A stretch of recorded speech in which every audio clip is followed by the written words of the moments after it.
One of the things about Formula One in the modern era is the more you look at the cars, the more you start to see. We're still in Sakir and it's day 2 of pre-season testing for the 2025 Formula One season, and there's still so much to unpack about this new generation of Grand Prix car. And the first car I want to take a look at is actually the Red Bull, because this car is a little bit of a mystery mobile to me.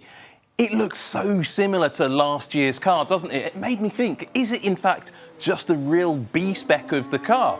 Have they kept the same chassis? Not sure. The team say 90%, 99% of the car is all new. It doesn't look it, does it? But when you start looking at the details of the car, every single surface does seem to be ever so slightly different to the end of last season at Abu Dhabi. But the overall concept of the car externally is almost identical. Well, that concept changes when you take the bodywork off. The team has clearly changed the cooling system layout once again for Red Bull. That looks quite different underneath the bodywork. We can't bring you pictures of that right now, but I can tell you now from looks in the pit lanes, from pictures we've seen overnight, the car is quite different under its skin. And I think there's an awful lot more to learn about Red Bull. Other cars that we're still learning about as well, the very different Ferrari. Ferrari developing their car, trying out new concepts as the car is around the circuit today in practice. Or do we call it practice? To call it testing. Lewis Hamilton out on track earlier. Take a look at the Ferrari from the rear. You can see they've got that very similar cooling system exit. That layout is very similar to last year.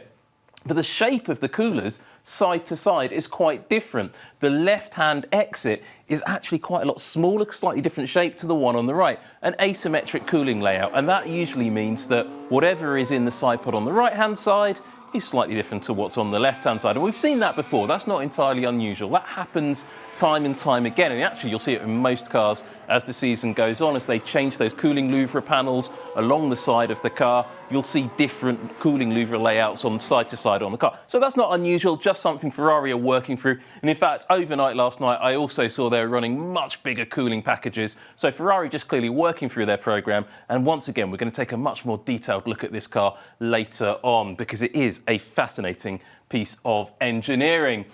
Other things that are worth taking a look at are sometimes quite small and sometimes a little bit different. Have a look here. This is something we don't normally get to see. Up in the top corner here, the Williams, we get to see the rear wing support and what it actually looks like inside that carbon fibre shroud. A rare look here on Alex Albon's car. Just a metal structure, but look how beautifully machined and finished that single component is. Huge amount of hours have gone into designing and manufacturing that part. That's why these cars take so long to build and they cost so much money as well. But it looks almost like something from an aircraft rather than from a racing car. And that's because the technology on these cars is in many cases closer to aviation technology or even spaceship technology than it is to your average production car. That's why Formula One is just the most advanced sport, the most advanced thing in the world. And sometimes some of the innovations, the teams don't want to let you have too close a look at. Mercedes, for example, they've had this hump on the front of the car for some time. They introduced it last year. But throughout the test this week, they've had the front section, the driver cooling duct, or what is meant to be the driver cooling duct, blanked off, but coloured in black, almost as if we're not supposed to realise that that's actually blanked off and isn't there as driver cooling duct. They've almost created a fake duct. And that's not the first time this has happened in Formula One. I think back in the late 2000s, Red Bull, or was it the RB6, something like that? They fitted fake exhausts to their car. The real exhausts were down on the floor. It was the beginning of the blown diffuser era, but they didn't want the media to notice. So or the other teams in particular, so they put stickers on the bodywork where the exhaust, you'd expect to see the exhaust that looked a bit like exhausts, but they were just fake. Is that what Mercedes are up to here? It seems a bit too obvious, but then why else would you have a big black hole, fake hole, on the front of your car? There are pictures around that show you with that hole opened up, the little slit for the driver cooling, and I can tell you now, it's much smaller than that black void there. However, there is still a lot of rumour about what really sits under this hump in the front bodywork of the Mercedes. The team are very cagey about it, and look how it sits just by the inboard suspension mounting points. Take a look back at last year's Mercedes and you can see that driver cooling slit opened up. As you can see, it's much smaller than the fake duct on this year's car. So have Mercedes massively opened up the driver cooling, or is there something more going on there? Still something to learn about that car. Mercedes customer team Aston Martin. I thought initially this team would essentially write off this season because they're taking Honda engines next year. Adrian Newey's just joined the team. I thought this was going to be a bit of a transitional year for the team. Lots of new equipment at the factory as well. New wind tunnel coming on stream. Lots of calibration of new rigs and new test equipment, new simulators for Aston Martin.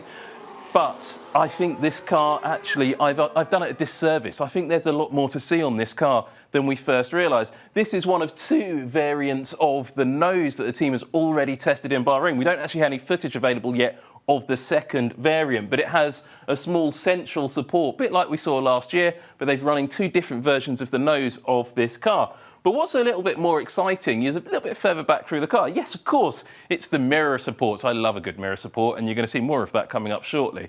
Have a look here. Beautifully machined bit of metal linking the mirror housing to the main bodywork. And they've got the main mirror stock here. You've got a screen in the way, so you can't see the full lot. Now, this is an evolution of that drag-reducing mirror concept that we've talked about before, come up by somebody at the University of Miami, actually, and developed consistently over the last few years. Ferrari, the first team to use it, it became almost universal and now has sort of evolved into this very small, little aerodynamic element just on the inner face of the mirror. Some teams have much more complicated versions, and we are going to see some more of that.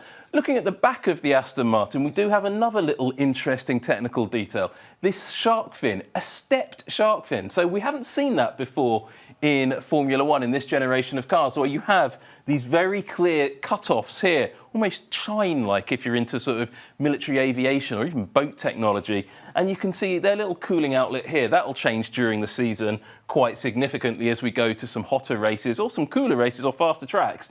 But you see this little cutout here. I just think that's a really interesting design.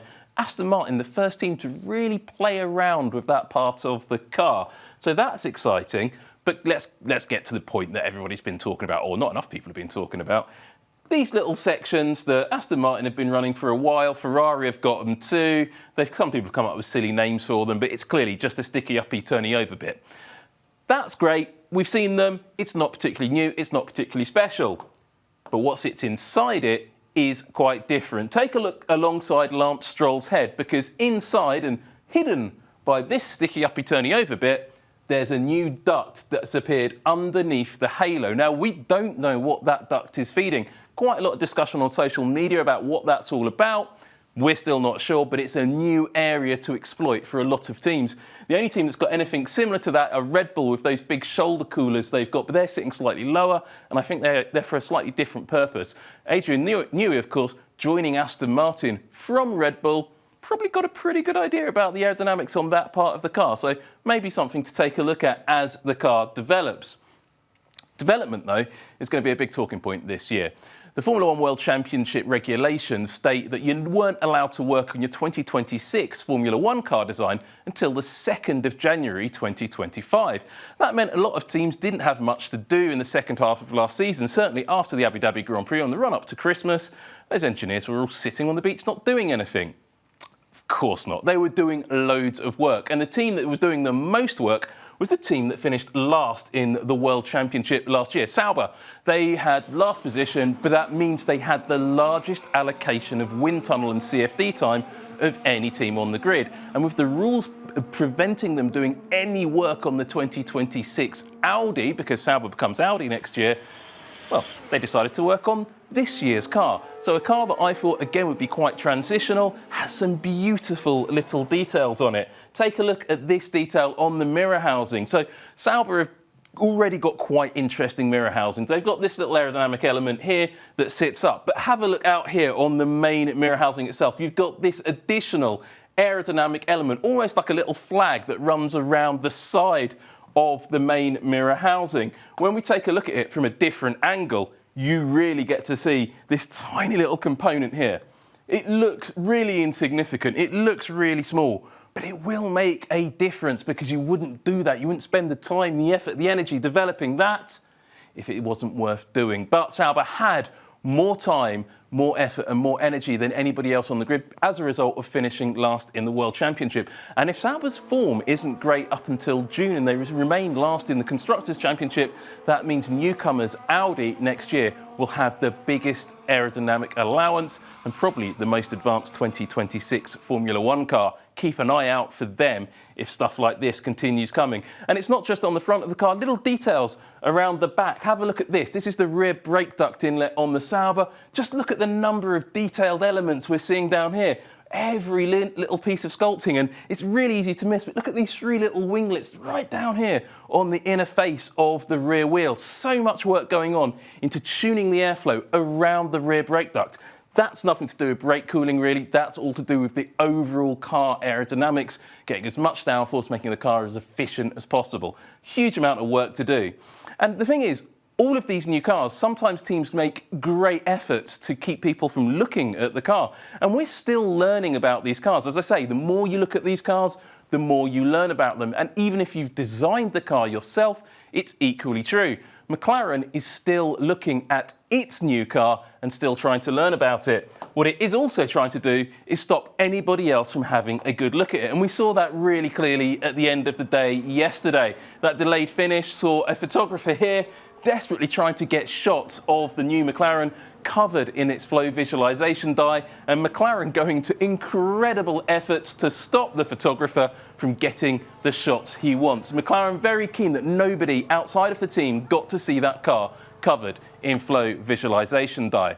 So we thought here, what's the best way to end today's episode of Tech Talk than to show you exactly what McLaren didn't really want you to see. Their car out on track, covered in flow visualization dye.